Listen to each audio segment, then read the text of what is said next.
പുൽവാമ ഭീകരാക്രമണത്തിന് ശേഷം ഇന്ത്യയും പാകിസ്ഥാനും തമ്മിലുള്ള ബന്ധം ഓരോ ദിവസം കഴിയും തോറും വഷളായിക്കൊണ്ടിരിക്കുകയാണ്. ഒരു യുദ്ധഭീതി പാകിസ്ഥാന് തന്നെ ഉണ്ട് എന്നത് അവരുടെ നേതാക്കളുടെ പ്രസ്താവനകളിൽ നിന്ന് നമുക്ക് മനസ്സിലാക്കാൻ സാധിക്കുന്നു.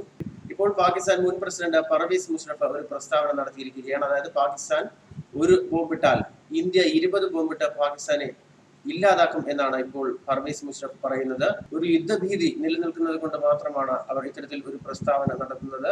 അദ്ദേഹം പറയുന്നത് ഇങ്ങനെയാണ്: ഈ സാഹചര്യത്തിൽ ഇന്ത്യയുടെയും പാകിസ്ഥാന്റെയും ബന്ധം കൂടുതൽ വഷളാവുകയാണ്. ഇപ്പോൾ ഒരു ആറ്റം ബോംബുമായി നാം ഇന്ത്യയെ ആക്രമിക്കുകയാണെങ്കിൽ നമ്മുടെ അയൽ രാജ്യമായ ഇന്ത്യ 20 ബോംബ് കൊണ്ട് നമ്മെ പൂർണ്ണമായും ഇല്ലാതാക്കും. ഇതിനെ പ്രതിരോധിക്കാൻ ഒരേ ഒരു വഴിയേ ഉള്ളൂ. അവർ 20 ബോംബ് കൊണ്ട് അറ്റാക്ക് ചെയ്യുന്നതിന് മുൻപ് 50 ആറ്റം ബോംബ് ഉപയോഗിച്ച് മറുപടി നൽകണം എന്നാണ് ഇപ്പോൾ പർവേസ് മുഷറഫ് വ്യക്തമാക്കുന്നത്.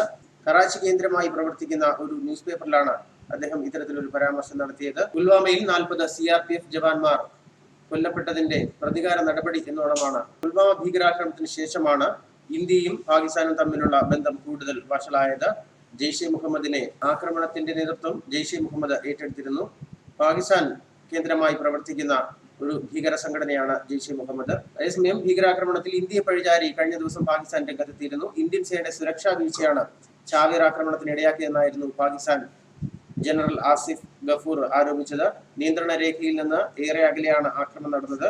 ആക്രമണത്തിന് ഉപയോഗിച്ച വാഹനവും സ്ഫോടന വസ്തുക്കളും പ്രാദേശികമായി ഉണ്ടാക്കിയതാണെന്നും ചാവേർ പ്രദേശവാസിയാണെന്നും ഗഫൂർ ഇന്നലെ പറഞ്ഞിരുന്നു. കശ്മീർ വിഷയത്തിൽ ഇന്ത്യ ആത്മപരിശോധന നടത്തണമെന്നും പാകിസ്ഥാൻ യുദ്ധം ആഗ്രഹിക്കുന്നില്ല എന്നും എന്നാൽ ഇന്ത്യ ആക്രമണത്തിന് മുതിർന്നാൽ മറുപടി ഞെട്ടിക്കുന്നതായിരിക്കുമെന്നാണ് മേജർ ജനറൽ വാർത്താ സമ്മേളനത്തിൽ മുന്നറിയിപ്പ് നൽകിയത്. ഈ ഒരു പ്രസ്താവനയ്ക്ക് മറുപടിയായി കൂടിയാണ് പർവേസ് മുഷറഫിന്റെ ഇപ്പോഴത്തെ ഈ പ്രസ്താവനയെ കണക്കാക്കപ്പെടുന്നത്. പാകിസ്ഥാൻ ഇപ്പോൾ ഒരു ആക്രമണത്തിന് മുതിരുകയാണെങ്കിൽ, അതായത് ഒരു ബോംബ് ഉപയോഗിച്ച് ഇന്ത്യയെ തകർക്കാൻ ഇപ്പോൾ ശ്രമിക്കുകയാണെങ്കിൽ 20 ബോംബ് ഉപയോഗിച്ച് തിരിച്ച് ഇന്ത്യ പാകിസ്ഥാനെ തകർക്കുമെന്ന മുന്നറിയിപ്പ് നൽകുന്നു. അതുകൊണ്ട് തന്നെ കൃത്യമായ ഒരു പ്ലാനോടുകൂടി വേണം ഇന്ത്യക്കെതിരെ യുദ്ധം ചെയ്യാനെന്നാണ് ഇപ്പോൾ പർവേസ് മുഷറഫ് പ്രസ്താവനയിൽ വ്യക്തമാക്കുന്നത്.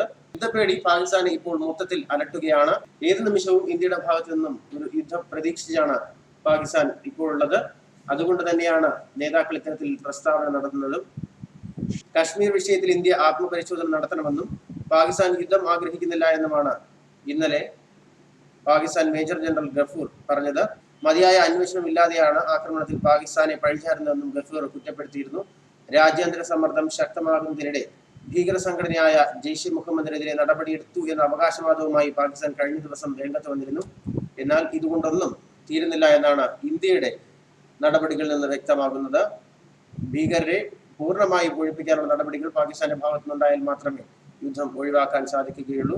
അതിന് പാകിസ്ഥാൻ മുതിരും എന്നും തോന്നുന്നില്ല. അതുകൊണ്ട് തന്നെയാണ് ഒരു യുദ്ധഭീതിയിൽ ഇപ്പോഴും പാകിസ്ഥാൻ ഉള്ളത്. പുൽവാമ ഭീകരാക്രമണത്തിന്റെ ഉത്തരവാദികളായ ജെയ്ഷെയുടെ ആസ്ഥാനത്തിന്റെ നിയന്ത്രണം സർക്കാർ ഏറ്റെടുത്തുവെന്നാണ് പാകിസ്ഥാൻ കഴിഞ്ഞ ദിവസം പറഞ്ഞത്. പാക് പഞ്ചാബിലെ ബഹാവൽപൂരിലാണ് ജെയ്ഷെ മുഹമ്മദിന്റെ നിയന്ത്രണത്തിലുള്ള മതപഠനശാലകളും മസ്ജിദുകളും സ്ഥാപനങ്ങളും സ്ഥിതി ചെയ്യുന്നത്. 600 വിദ്യാർത്ഥികളും 70 അധ്യാപകരും ക്യാമ്പസിൽ ഉണ്ടായിരുന്നതായി പാക് സർക്കാർ അറിയിച്ചു. പാക് പ്രധാനമന്ത്രി ഇമ്രാൻഖാന്റെ അധ്യക്ഷതയിൽ ചേർന്ന സുരക്ഷാ സമിതി യോഗത്തിന്റെ തീരുമാനമനുസരിച്ചാണ് നടപടിയെന്നാണ് പാകിസ്ഥാൻ വിശദീകരണം നൽകിയത്. എന്നാൽ ജെയ്ഷെ മുഹമ്മദ് തലവൻ മസൂദ് അസ്ഹറിനെ കുറിച്ച് പാകിസ്ഥാൻ ഇപ്പോഴും മൗനം പാലിക്കുന്നതാണ് ഇന്ത്യയെ കൂടുതൽ ചൊടിപ്പിക്കുന്നത്. അതുകൊണ്ട് തന്നെയാണ് ഒരു യുദ്ധം ഏത് നിമിഷവും പാകിസ്ഥാൻ പ്രതീക്ഷിക്കുന്നതും. ന്യൂസ് ഡെസ്ക് മലയാളി വാർത്ത.